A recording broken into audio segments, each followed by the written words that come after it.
Good morning on the East Coast of the United States. Good afternoon in Ukraine and elsewhere in Europe. My name is John Herbst, and I run the Eurasia Center at the Atlantic Council. We have a wonderful event for you today, which the Eurasia Center is putting on with our colleagues at the Global Energy Center and at the Geoeconomic Center. In fact, they deserve the lion's share of the credit for everything that happens today. My job is to introduce Jeff Pyatt, who is the Assistant Secretary for Energy Resources at the State Department. I first met Jeff maybe 4 or 3 months before he went to Kiev as ambassador, and he had an extraordinarily difficult task to do there because he was there for the Maidan revolution, and then the start of Moscow's war on Ukraine in 2014, and he handled that so magnificently that they sent him to Greece, where he in fact supercharged a complex relationship, truly historic work for an ambassador both in Kiev and in Athens. So I will turn this over to Jeff because you don't need to hear me anymore. Thank you.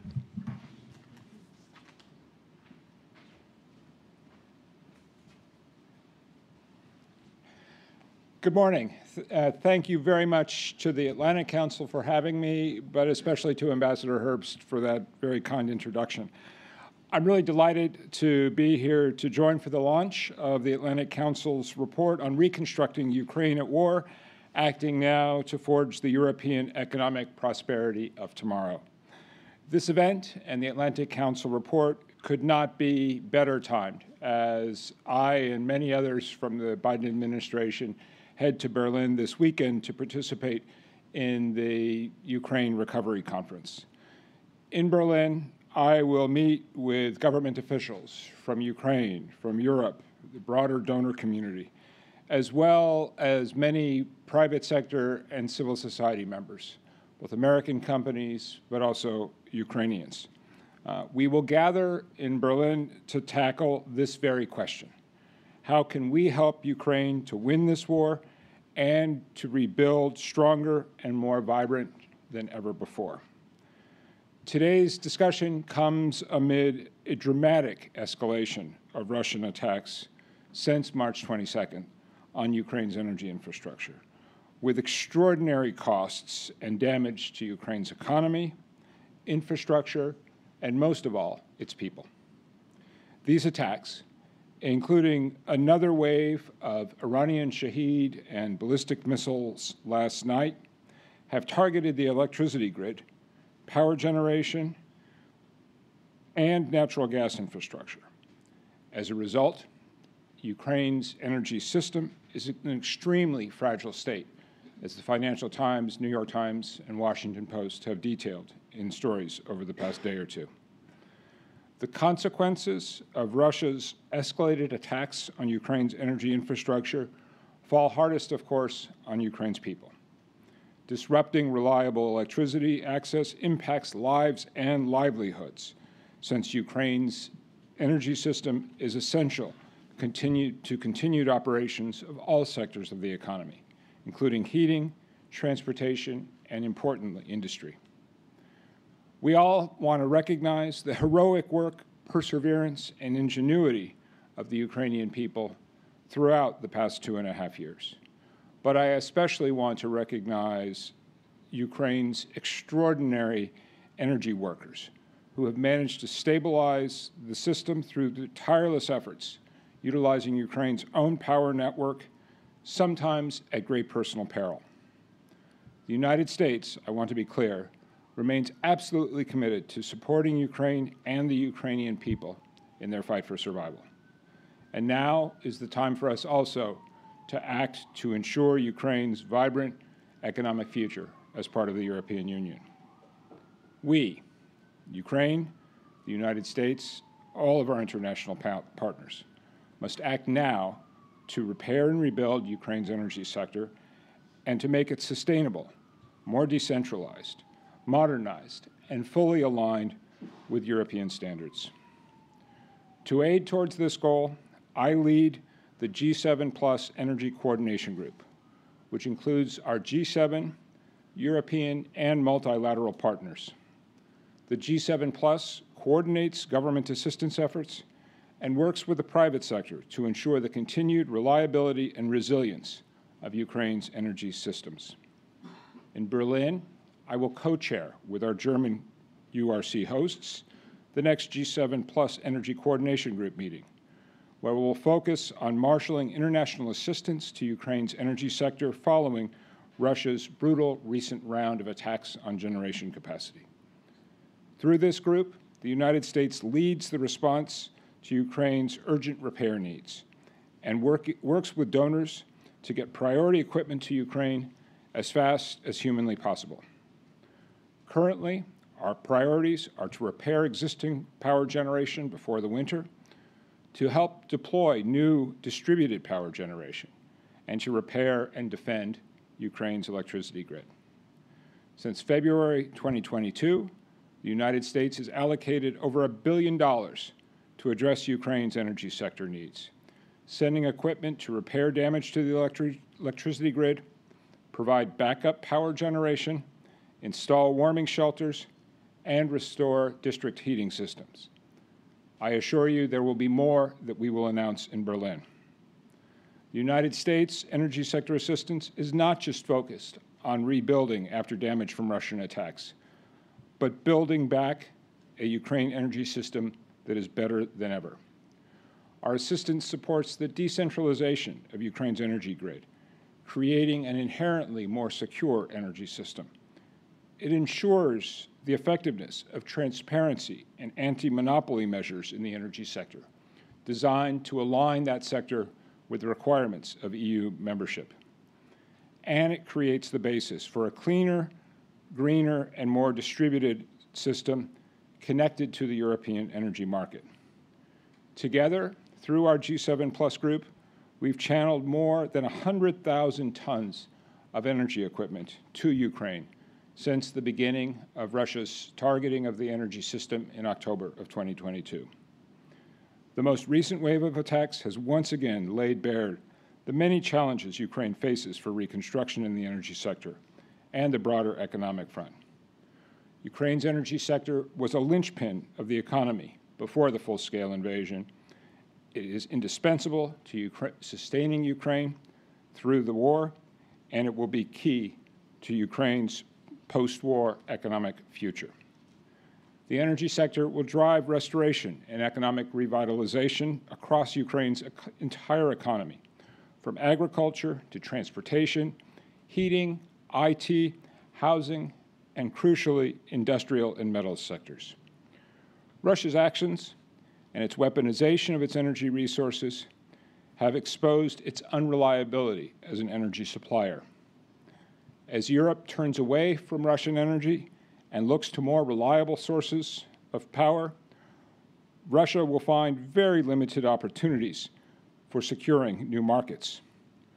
Our sanctions regime is designed specifically to thwart Russia's future energy economy, and that project is working, as reflected in recent announcements from Gazprom about the long road that they face to any form of recovery.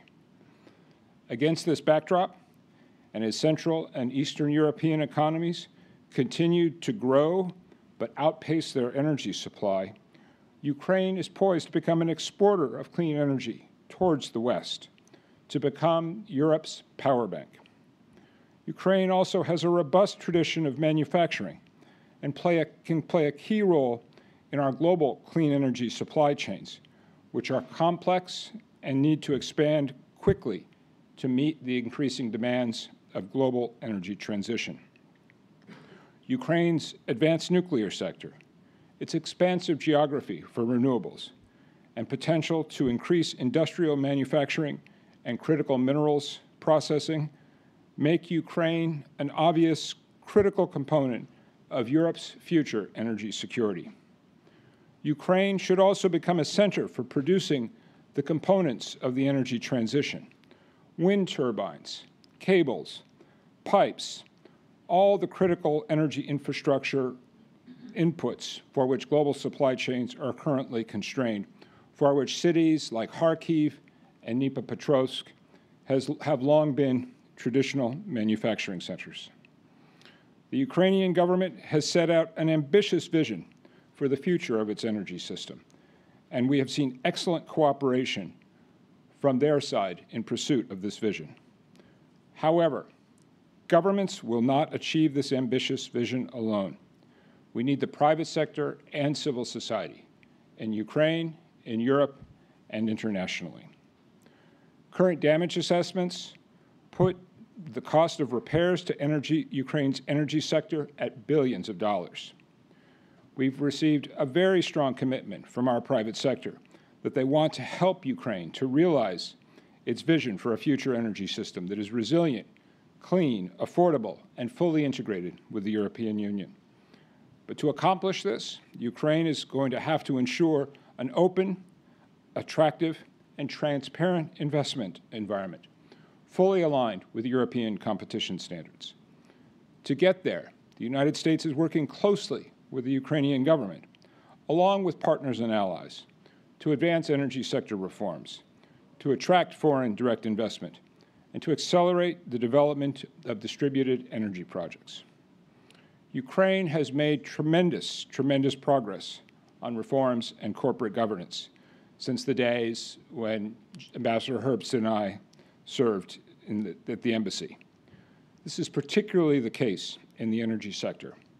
But we're going to continue to work with the government to promote further progress on implementing needed reforms and to support the modernization of Ukraine's energy grid. I commend the Ukrainian government for its commitment to this important work and its strategic focus on how we can best work together to achieve these goals. The United States is going to continue to support Ukraine through this conflict, a message that I know President Biden will reinforce today as he marks D-Day on the beaches of Normandy. Working together, we're going to ensure that Ukraine becomes a beacon for the clean energy transition in Europe and beyond. Thank you very much, and I look forward to this morning's discussions.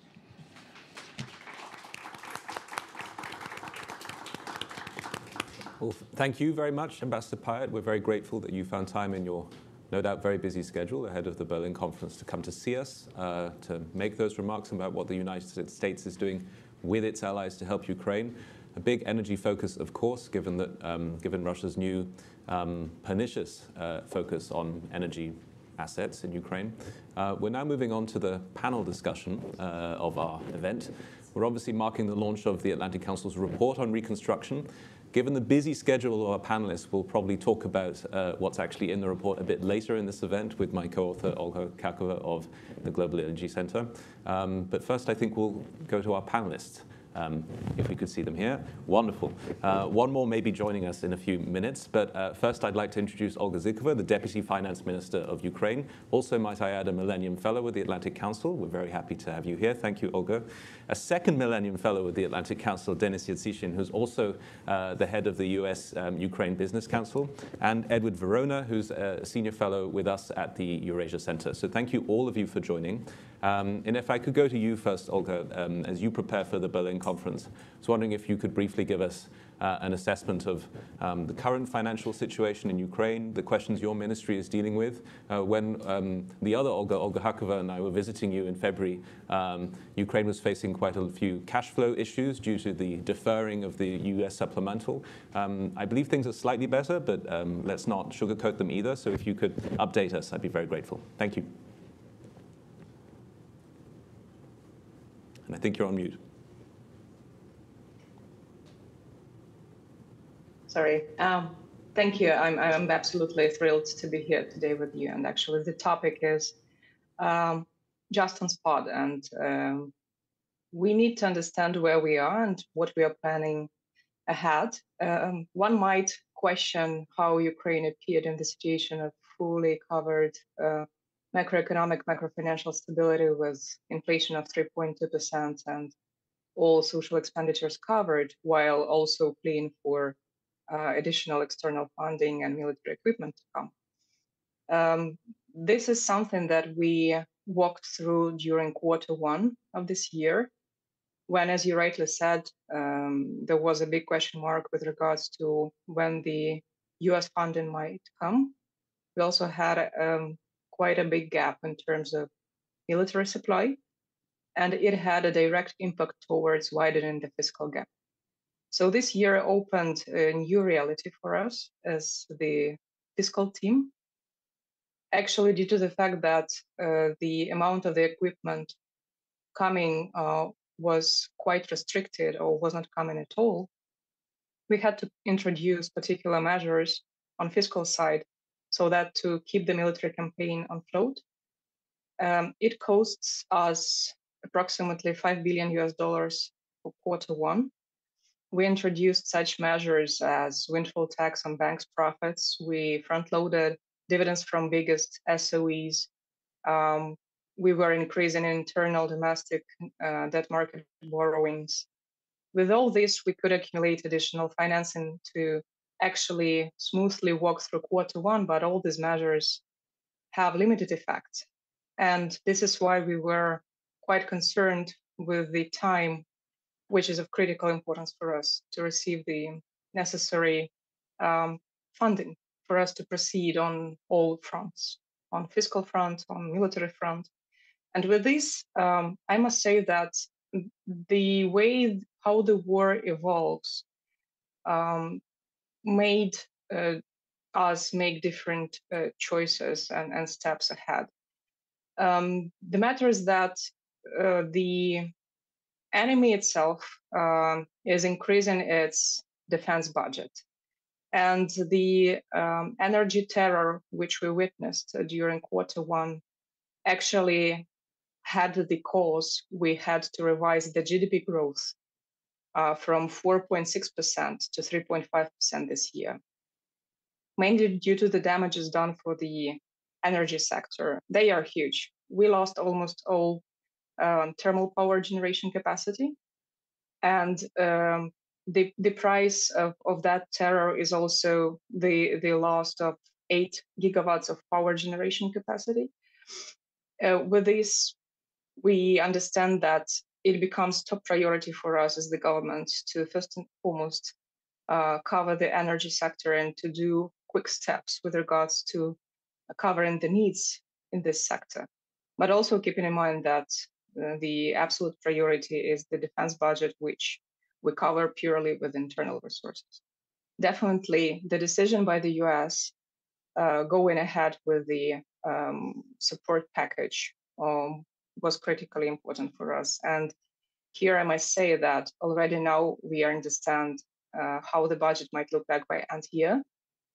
And with this support, together with all the reforms that we are being implemented, we are moving towards the fourth review of the IMF program, which actually anchors not only the reforms, but also the support of the partners for the time period of the program. So with this, at this time point, I must say that it is still critically important to cover the social expenditures. We need to proceed paying pensions, salaries to healthcare workers, salaries to teachers, and we mainly use the external funding for that. But we appeared in the environment where the defense budget increases. Critically wise to understand that the war will not be over by end of 2024, as we all predicted. And to look forward into 2025, we need to envisage at least the same defense budget as for this year. And with this in mind, we need to keep that focus as in parallel, in line with what we need to do in addition to reconstruction efforts. It does not add, it adds burden not only towards the budget, but actually towards listing the priorities in due course and having a very clear signals towards the Berlin conference, which we are all approaching.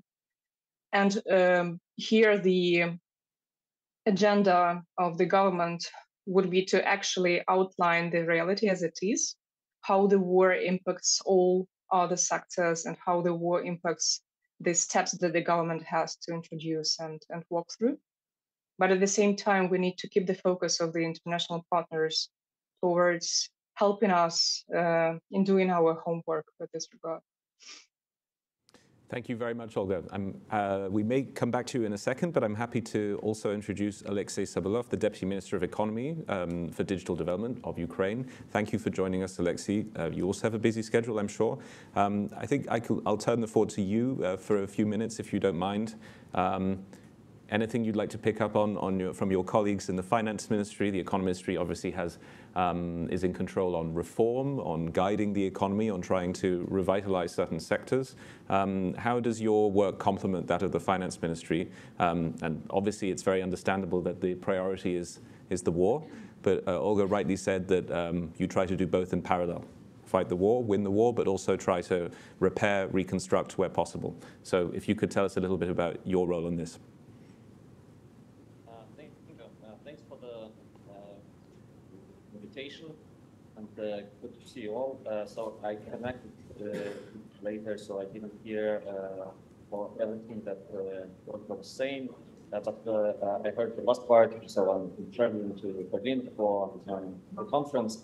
But the main topic that we feel right now is probably the resilience part. So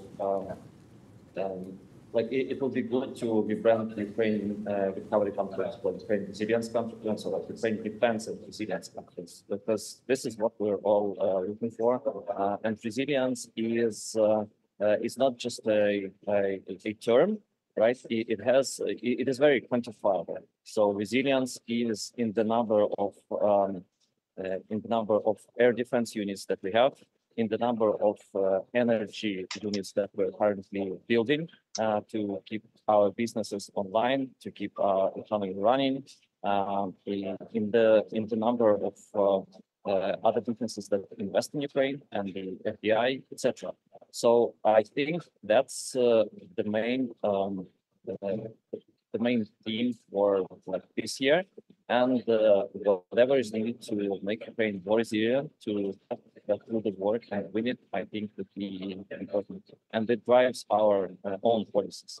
So we also say that Ukraine is not embargo on investment. We see that despite all of that, and despite the news that you might be hearing, last year, for example, FDI was between $4 and $5 billion, which is even more than some of the recent pre-invasion years, which means that businesses are investing. There are a lot of investment, like big investment announcements that should be done at the conference. And so we see that this is happening, that the businesses actually deploy capital. And if you talk to the businesses just months ago, they would say that some of them are earning quite more money than before the invasion.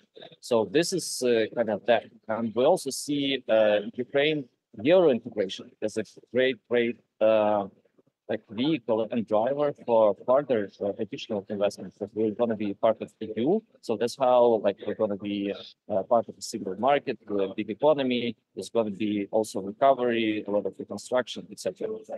So that's there, and of course one of the vehicles that's important for both the macro situation that the Ministry of Finance is looking after and for growth is the Ukraine plan.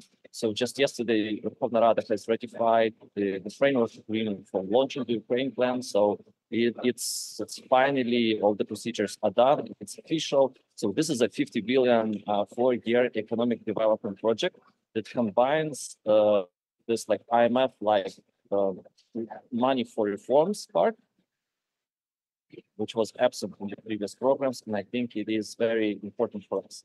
So, and the good thing about this long term, it has this like long-term vision of Euro integration and additional investment. So we're looking for more programs towards that.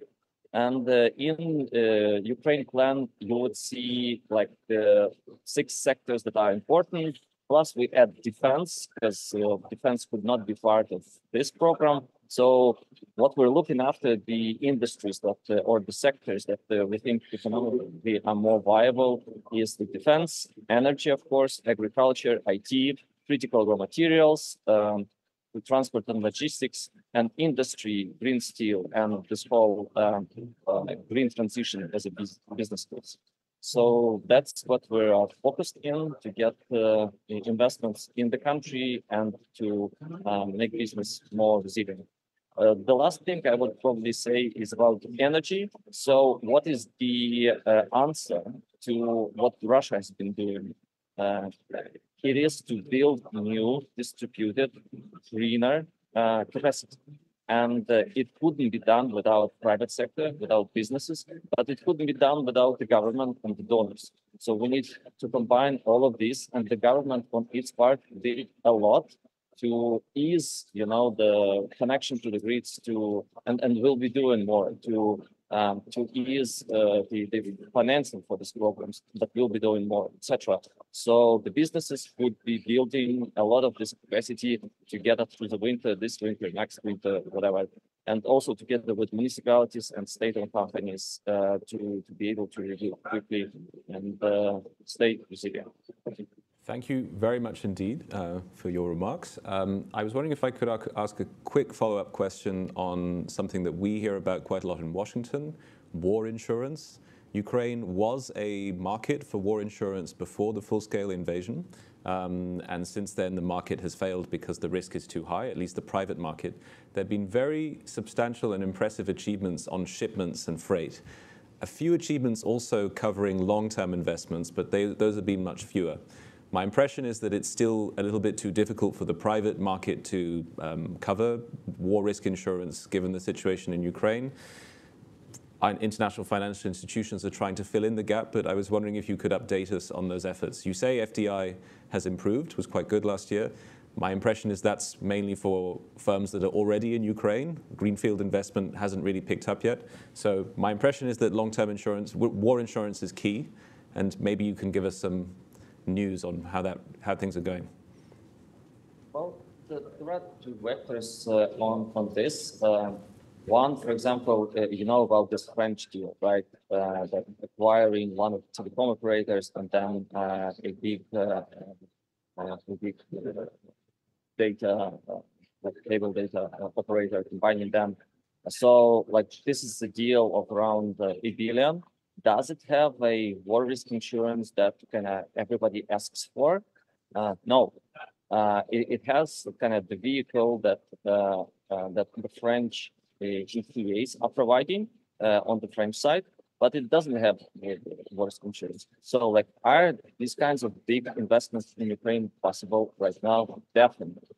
Right? So then we sometimes feel that people use this war risk insurance as they're interested but not ready, and then they say, what about the war risk insurance? Because if you go to MIGA and TFC and ask them, they say that they don't have such a big pipeline, right? So there's this aspect of that, meaning there's not enough demand. Also on this unity, right? So it was really successful on bringing the prices down on the insurance market almost immediately, several times over. But then the uptake for this insurance is also less than the capacity of the whole facility. Meaning that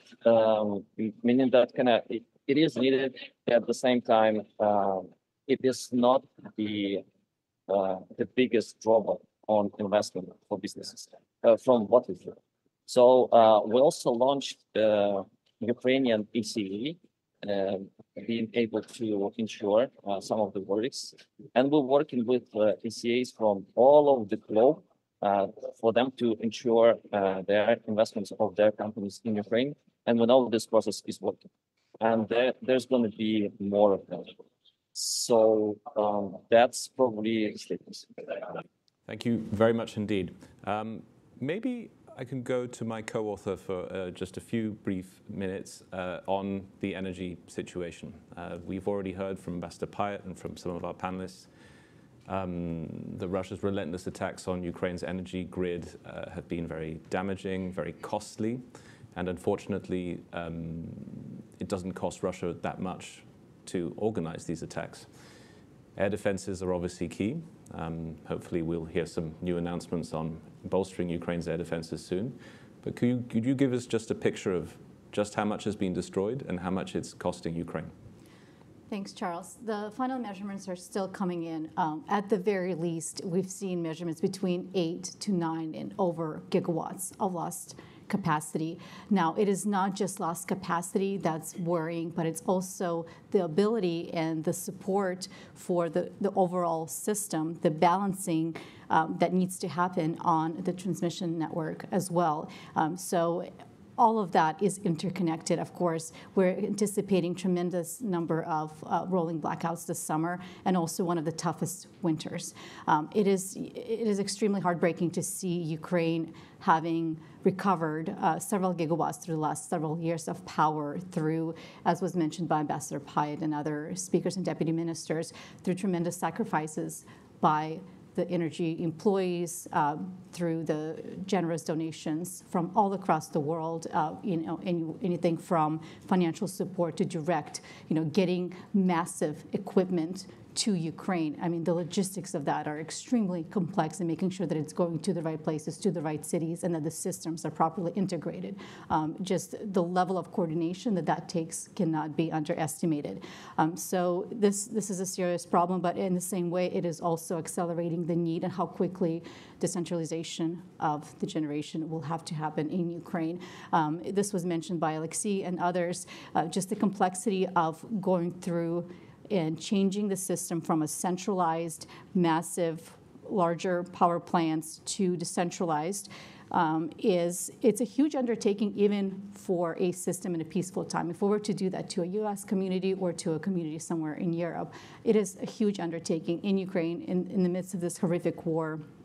It is extremely challenging, but we have seen what Ukrainian people, with support of the donors, can achieve. So I would say that it's not impossible. However, keeping in mind the coordination between IFIs, coordination between private sector, coordination between local communities, but also just even the technical support that will entail, just the capacity building, and then the actual kind of on the ground updating the systems and connections and everything that it takes to create that decentralized system. That's a huge and massive undertaking. It's absolutely feasible, but it must start now. And I think that's something that we reinforce. We absolutely cannot wait for this start in a year, 2 years, 3 years. These efforts need to start now. Thank you very much, Olga. I'd point everyone to some of the diagrams in our report. We're very proud, especially of one report, one diagram, though the subject is sad, of course, which shows you just how much has been destroyed. Obviously, Ukraine has access to energy resources to the west, but importing that energy is very costly. A little bit of housekeeping for those of you who are watching us here in the studio and online. You can submit questions to us and to our wonderful panelists. You just need to go to askac.org. That's askac.org. Questions will appear here, and I will ask them to our panelists. So I'm going to bring in our final two panelists who've been very patient briefly, and then hopefully some questions. We already have one. That's very quick. So we'll bring in the final two panelists, then we'll go to the question. Ed, Verona, if I could go to you. Thank you for being so patient. Thank you for joining us. You have a long track record of helping US businesses invest in the region, albeit in happier times. So I was wondering what you're picking up on before you go to Berlin. Which opportunities the private sector is seeing in Ukraine now to do with reconstruction and generally, and what you think needs to happen for them to actually go in. I think you're on mute.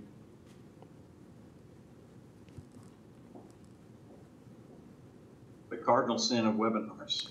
It's muted. Forgiven. Thank you for inviting me, first of all, and it's been very interesting to listen to the other panelists. And I'm looking forward to Berlin and learning much more about what is being planned by various governments that have been that have invited the participants from various parts of Ukraine. I understand for all levels of government.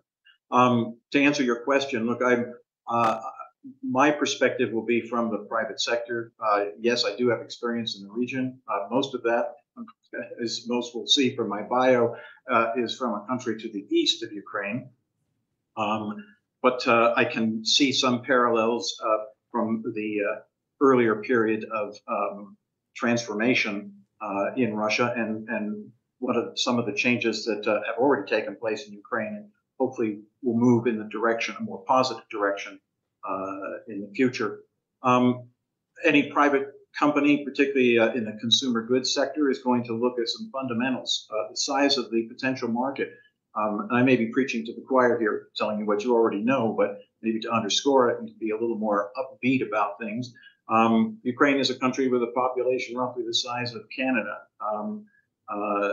and it has an appetite for Western fast-moving consumer goods. It currently enjoys duty-free access to the European Union, which makes potentially a very interesting base for manufacturing.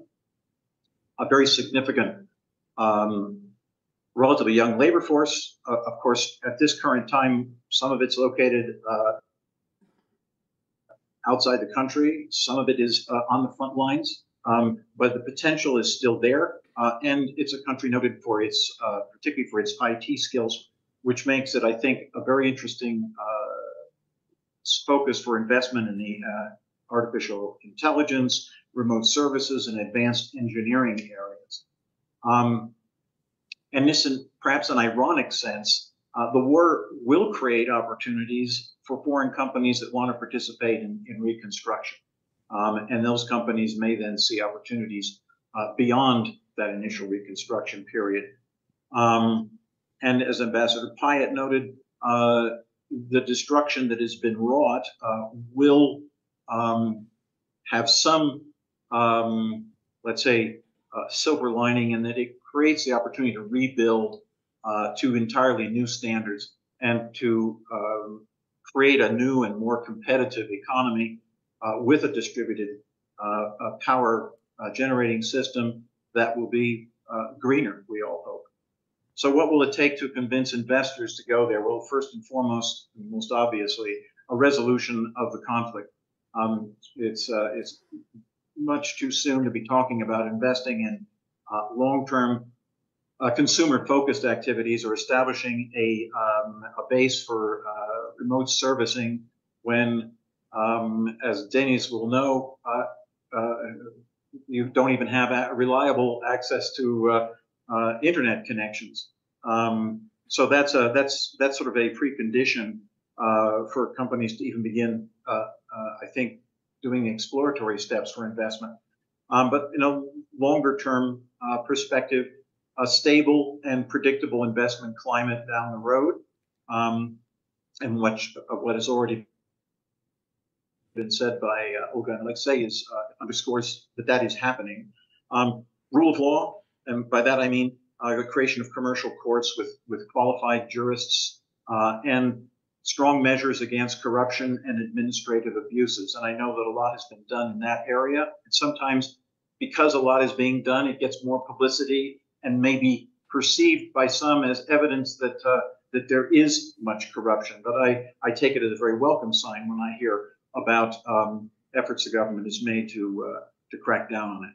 And again, to underscore what the previous speakers have said, the EU accession process, I think, will exert strong pressure on the modernization of the legal system, will bring judicial procedures into closer conformity to international norms and practice.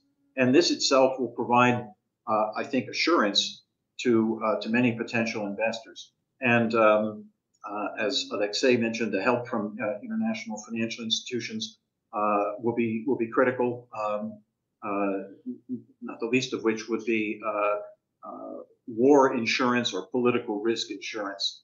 So that's I can maybe cite one thing that the U.S. government, I think, might be able to do, and that is to begin considering something for Ukraine similar to what was done with the Africa Growth and Opportunity Act, and that was adopted in 2015. It comes up for periodic renewal, and it has some conditionalities, which include progress toward establishing market-based economies, the rule of law, political pluralism, and also eliminating barriers to U.S. trade and investment, policies to reduce poverty, combat corruption, and protect human rights. But what it grants is access, duty-free access to the U.S. market, which could be a very significant component in bringing in U.S. companies. So it's something to talk about. Or maybe simply a bilateral investment treaty, as we've had with other countries. Maybe a free trade agreement, although free trade is something of an epithet on Capitol Hill nowadays. Even administrations or individuals that used to be proponents of free trade agreements no longer seem to be. And finally, I'm reminded, since we'll be going to Berlin, something that the post-war Minister for Economic Affairs in Germany, Ludwig Erhard, I believe said, I'm trying to find the exact source, but when he was asked what would help Germany in its reconstruction after the war, and he said, well, it would help to have about 50 kilometers of shared border with the United States. And I don't think that was an imperialist aspiration, but that access to the U.S. market could be a very big driver of economic growth. Thank you very much indeed. The U.S., to give it credit, has lifted the 232 quotas on steel and aluminium that Ukraine was under, like many U.S. allies. Some are actually quite jealous that I think Ukraine is one of the only countries that's received this favor from Ambassador Tai, who was here earlier this week. So some things have been done by the US for market access, but obviously more can be done. Just a slightly cheeky remark, but on the quality of internet connections, it's pretty much the same as far as we can see from our Ukrainian participants and you in Mexico, Ed. So as far as I can tell, the internet connections in Ukraine are working just fine. So very briefly to Denise, thank you for your patience, Denise. If you could pick up on some of the things Ed was saying to do with interest of international businesses, and then we'll go straight to questions. I see 3. I'd like to see more, please. So askac.org for your questions. Over to you, Denise. Charlie, Olga, thank you for the invitation. It's a privilege, and I appreciate the opportunity. So I would like to focus on 4 crucial things that are important not only for Ukraine, but for the citizens, for international partners, the investors, and everybody.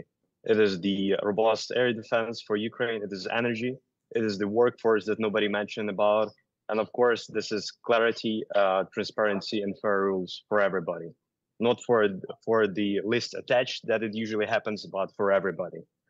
I would like to start first and foremost with the air defense systems. There is a lack of air defense systems here in Ukraine. So that's why, as a result of that, we have a huge problem with electricity, and it affects everybody, not only simple citizens that are preparing food at homes, doing their homeworks or something like that, but also affects businesses, huge businesses that are doing and producing something for the Ukrainian army, for the armed forces, and other businesses as well.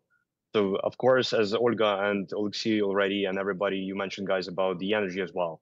So energy, once again, it affects everybody as well. So as Olga rightfully mentioned, we lost 8 megawatts of electricity. This is the volume bigger than the biggest nuclear power station in Ukraine, Zaporizhia. So this electricity would need to be produced from something, or it needs to be bought from somewhere or from someone. This is a great challenge for Ukrainian businesses and for the Ukraine itself. So right now we have electricity outages, but let's see what we will have in days and weeks ahead as well. The workforce. Also, I would like to say about the workforce as well. So a lot of folks, a lot of decent folks, a lot of males, they have been called to the army. So right now, a lot of companies, whatever company it is, working in energy, in defense sector, in IT as well, they are all facing with one difficulty: the workforce. So a lot of folks were called to the army. Other folks, they just simply relocated to European Union. And once again, this is the challenge that future investors and future companies would be facing with. And of course, as was rightfully mentioned by Ambassador Pyatt as well, all businesses, not only in Ukraine, but international businesses, I'm talking about the big companies, huge companies, international companies, they are all expecting to hear in Berlin, after Berlin, where the money will come from. What are the budgets that we are talking about? How the companies can participate in rebuilding and reconstruction. what would be the rules, what would be the tenders, and what kind of engagement they can get here as well. So, and just to wrap up and just to summarize here, we are all looking forward to the Berlin conference next week. Of course, businesses, they are all expecting to hear some more concrete plan of action rather than the PR or some marketing material that will be broadcasted at the Ukraine Reconstruction Conference next week. And yeah, let's make it a great success. Thank you very much, Denise. So we have some questions coming in. We still need more, so please do send them in, askac.org. I have a question for both Olga Zikova and Alexei on the sort of division of labor between your ministries, which we've already touched on. I'm merging two questions here in the interest of time. Division of labor between the funding of reconstruction, some of which still comes from the central budget, but ideally you want there to be international development loans funding it. So the finance part, which the finance ministry organizes, and the matching of this funding with projects, which is organized by the Ministry of Economy, but also by the Ministry of Infrastructure. The DREAM portal has a very important role in our report because it gave us a lot of our data. So how does the day-to-day work? And my impression is that more can still be done to match eligible projects with funding that is there. So if we could start with Olga Zikova, and then we'll go to Alexei. Great question. I think that for that kind of question, we need yet another panel to have. Actually, I will start with the sequence of events. Despite the fact that I'm representing mainly the Ministry of Finance, here on governmental level, the sequence is very clear. First and foremost, we cover the social needs. So we make sure that the citizens receive all the needed. Secondly, we balance the budget so that to understand that we have enough internal resources towards the military campaign. And the third part of this exercise is actually the recovery. And I must say that, sometimes we hear that recovery should start now, no need to wait for some magic day when big reconstruction will start. Actually, we already started it, and we've been doing what we can, repairing what we can from scratch, or simply putting together the efforts to do things with our own budget since the start of the war. Here, international partners help a lot, not only with the funding. They help a lot in terms of understanding and matching the priorities with the available funding on their side. So actually, last year, we came up with the RDNA 2 report from the World Bank. And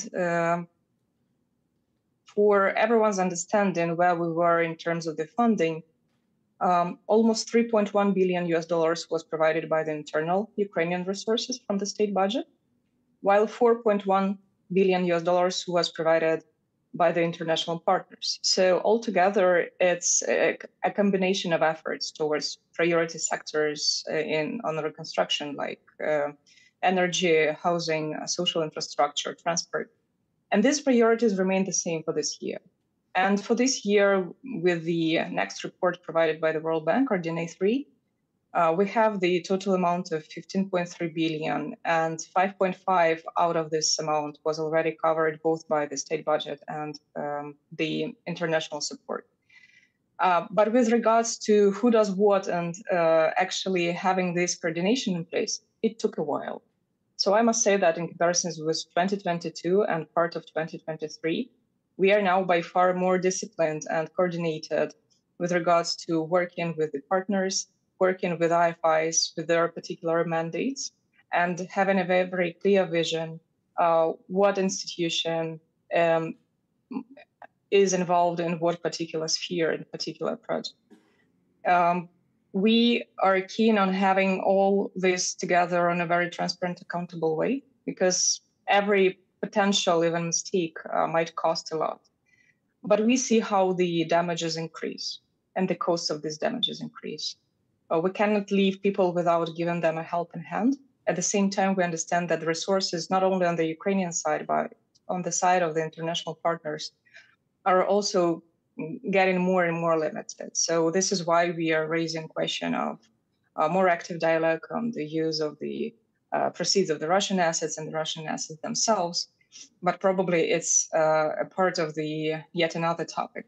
But here I would say that we are cooperating in a very close manner with core line ministries, with Ministry of Economy, Ministry of Infrastructure, actually those ministries which are decision-making policies members of the troubleshooting exercise with the recovery and reconstruction funding, which cannot be put aside. But again, getting back to this priority sequence, without having the salaries to teachers covered, we would not be able to focus on reconstruction of schools.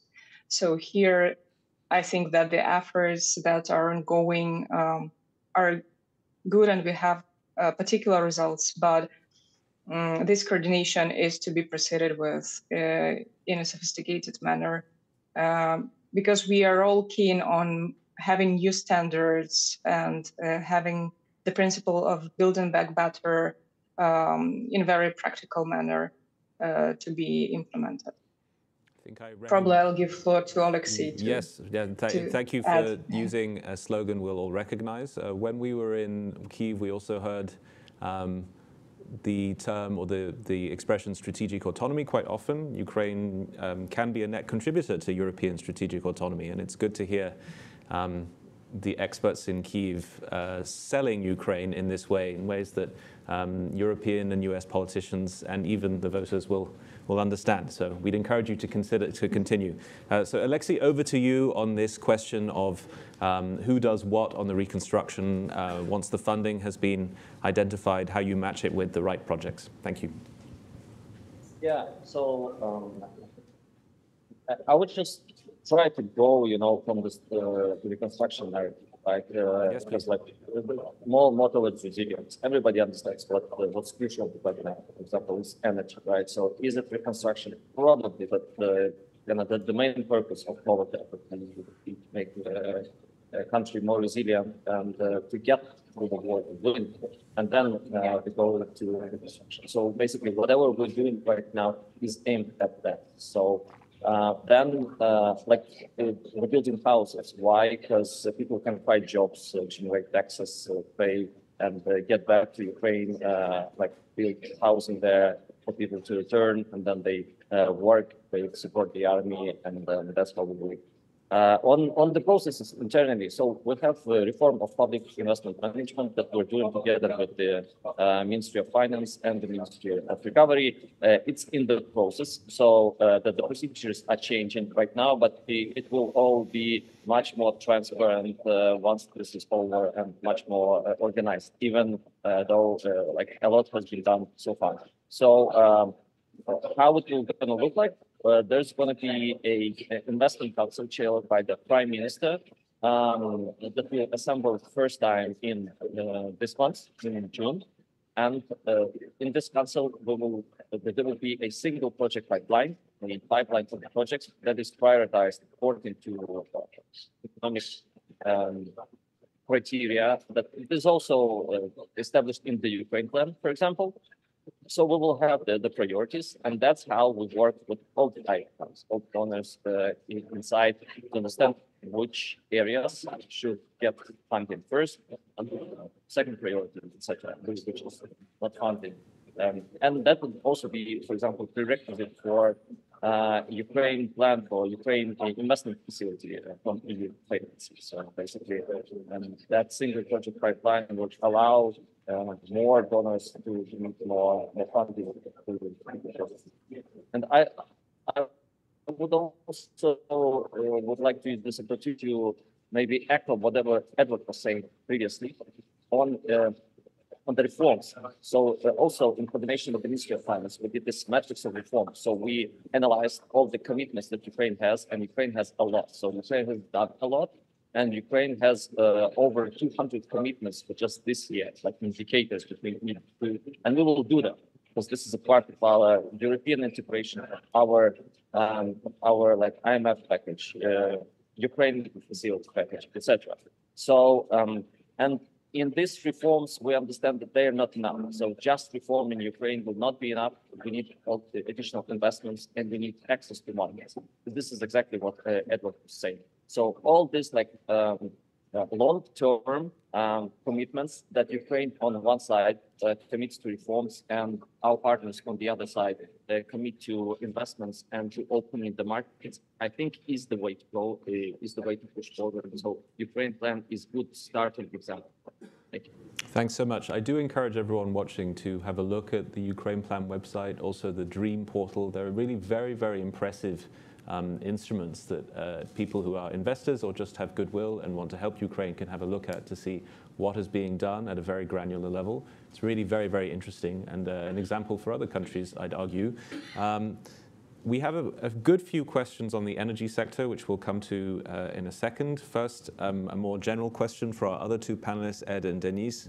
If we can drill down into a few more sectors that you think have potential in Ukraine, but we'll come back to energy, which has potential, but also has a lot of need for unfortunate reasons. So perhaps some of the sectors that we haven't mentioned yet, where you sense a lot of interest and a lot of potential. Denise first.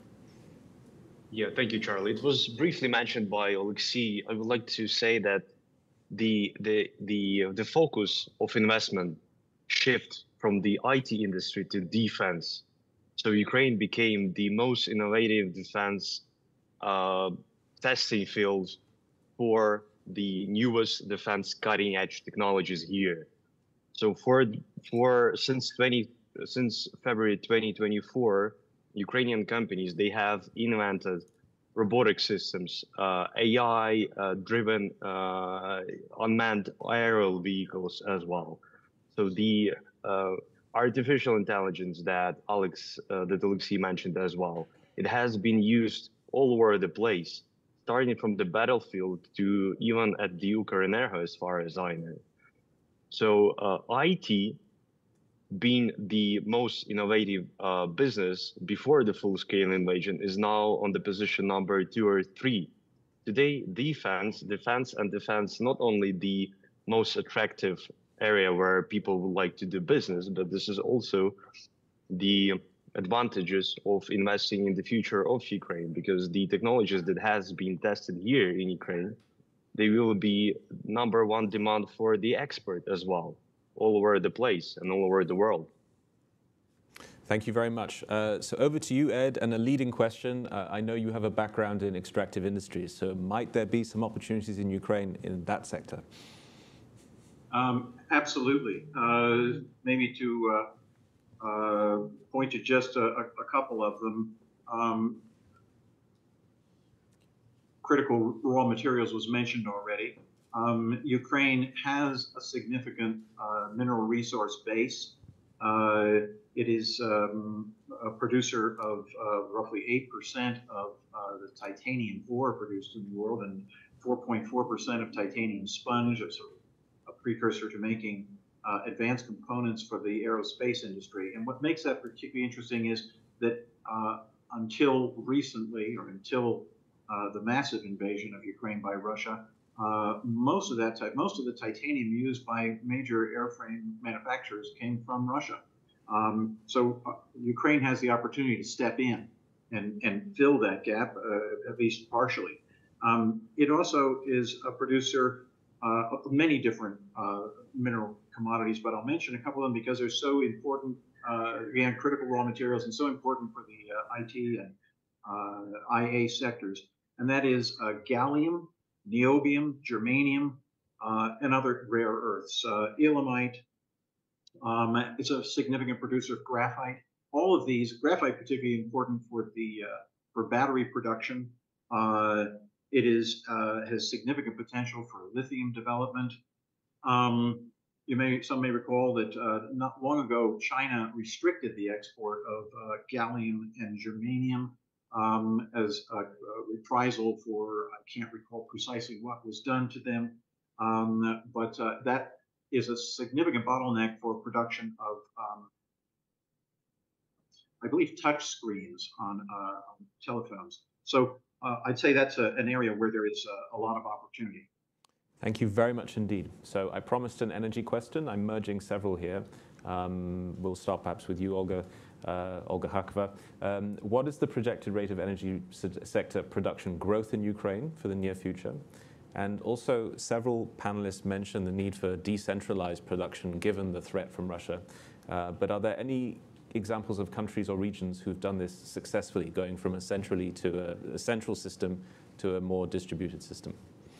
So let's start with the growth question. First of all, again, focusing on getting the capacity Ukraine needs to support basic needs in Ukraine, support access to electricity, especially heating services, and just making sure that the industry can continue operating safely and can continue contributing to the economy. In terms of the growth potential, we talked about this quite a bit. The other panelists mentioned the opportunities. First of all, getting Russia out of Zaporizhia is a #1 priority for international community, and pressuring Russia to leave nuclear power plant that is, an accident waiting to happen if Russia continues to occupy illegally that territory. At the same time, we're already seeing developments in clean energy, installations of heat pumps. We're seeing mobile power plants and offers for those to be delivered across Ukraine. But we need to be realistic about what's needed in the short term and making sure that Ukraine's households can have their lights on in the summer and going into this horrific winter that's anticipated. And then, of course, we can go into the discussion around decentralization. And it's already happening. You and I visited Ukrenergo, and we saw this really fantastic plan for what the decentralization will actually look like. And again, massive, huge undertaking. We know Ukraine has potential, but being realistic and working with the international donor community to get scale, private sector will need to be involved. Of course, IFIs and other donor institutions have a huge role to play to support Ukraine, especially in the near term. But to get that scale of projects, you will need massive private sector investments. And when we talked to companies and we asked them what they're looking for in Ukraine, it's making sure that their assets are safe, making sure that the risk of seizure is zero in Ukraine, making sure that the rule of law, all of that, the judicial system exists. And Ukraine, our wonderful panelists have mentioned the progress that has been made across these sectors. But again, making sure that Ukraine is talking about how those reforms are being made, communicating that and advertising the progress, but also being realistic about some of the issues that are still remaining, because these companies talk to each other. And if there is even one example of some companies' assets being seized in an illegal way, that's going to really turn off a lot of other companies in interest. So just being really careful about the story that Ukraine has to tell. And I think, frankly, just saying, corruption is still an issue, I think that's a lazy statement. I think it's really important to recognize the progress that has been made, not just in the last couple of years, but in the last several decades towards making sure that the energy sector is a place where companies can invest today, not tomorrow. Thanks very much. So all our panelists are very special, but I'm particularly grateful to the two deputy ministers for spending so much time with us, more than I anticipated you'd have, to be honest. And I do want to make sure that you can get back to running the country when you need to. But maybe, given we only have 6 minutes left, I'll give both of you the chance to make any remarks in conclusion, starting with Alexei. Thank you very much. Well, the remark would be, we'll say that the wartime is not an environmental investment, so we need that. But we also think that this is a big opportunity, and as we discussed in the critical materials, for example, and in all the other sectors, in defense, IT, energy, agriculture. So, and what the government is doing, so the reforms are coming, they are being implemented, and no way around them. And what the EU is doing, what the US is doing, all the other partners doing, both the help is coming and also the momentum is built around. So I still think that Ukraine has shown and proved itself very resilient without the war. So yeah, this is just an episode. Like Russia can damage the energy, we're gonna rebuild it. No questions here. And at the end, we'll do it. So like we start maybe find something expertise or start considering some like joint project in Ukraine so we can scale later this year, next year, or years after.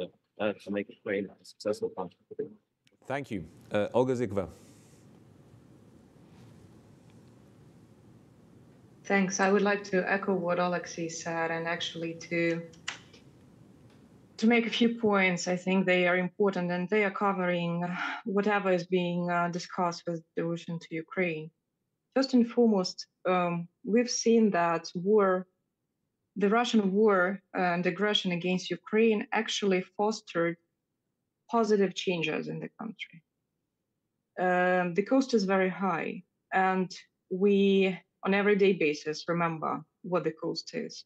This is why our efforts are strong as never, and we are being quite realistic and pragmatic with what we need to do in quite a short period of time, because time here is of essence. Secondly, definitely we are keen and very firm and committed on making these positive changes, on implementing reforms, especially first and foremost on the anti-corruption plight and on judicial reform. This is the core tier for all other reforms to take place, no matter what it is, whether it's public investment management or it is a healthcare sector reform. Rule of law is the core for everything, and we are working hard on that. I do agree that corruption has been historically deeply enrooted problem in Ukrainian history, and we are quite realistic in terms of not only acknowledging it, but also making steps towards breaking that obstacle and moving with the European Union path and Euro-Atlantic path. And thirdly, I must say that the commitment of implementing such amount and such scale of reforms is actually because of the fact we want Ukraine to be self-sustainable, and we want to be a fully fledged member of international community. And this is why we really need this current support to proceed so that we can have the means to continue those good things we already do.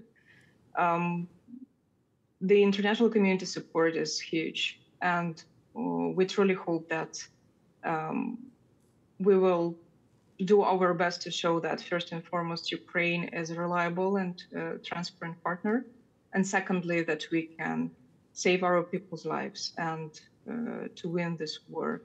The question of reconstruction and recovery is first and foremost for the citizens, and all those measures that we've been discussing today are mainly devoted to the welfare of those people who live in Ukraine and the welfare of those people who will want to get back to Ukraine, who had to flee the country and to live abroad.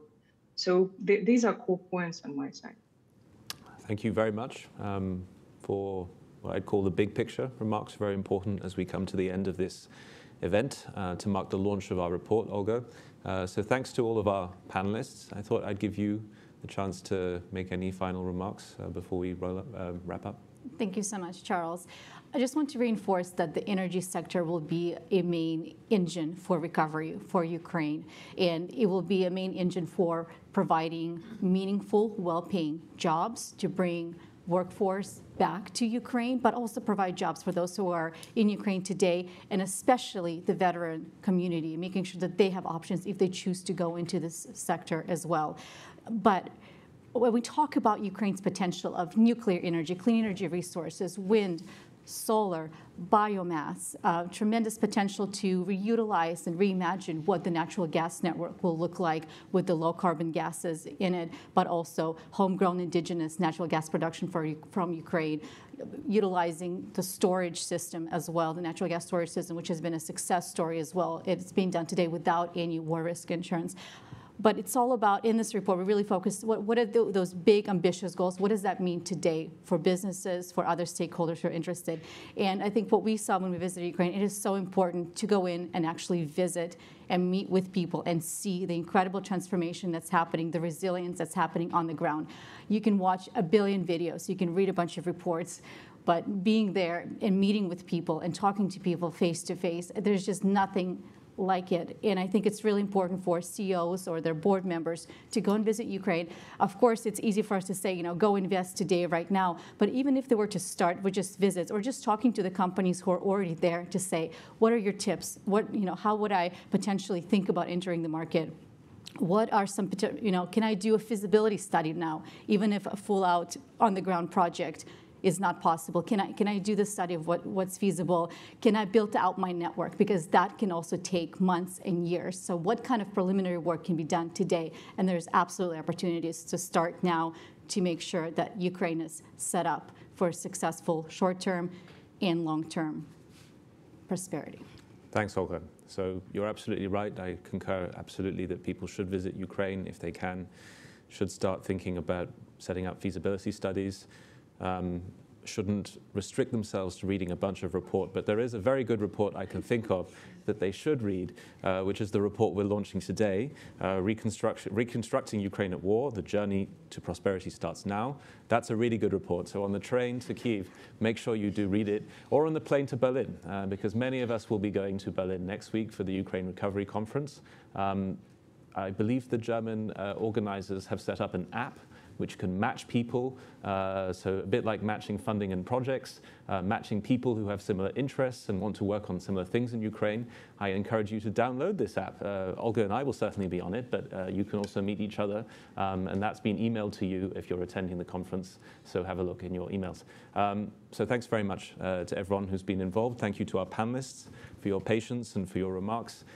Thank you, Olga, for being my co-author, and the fact we're still on speaking terms after all these months and many versions is really quite something and a testament to your patience. But thank you especially to the people you haven't seen today, Nicholas Pantazopoulos, who helped us with the graphs and the charts, Lizzie Bowen, who helped us with web design, all of the pubs team, all of the events team. We're really very grateful and very indebted to you. So see some of you in Berlin and see all of you sometime soon. Thank you.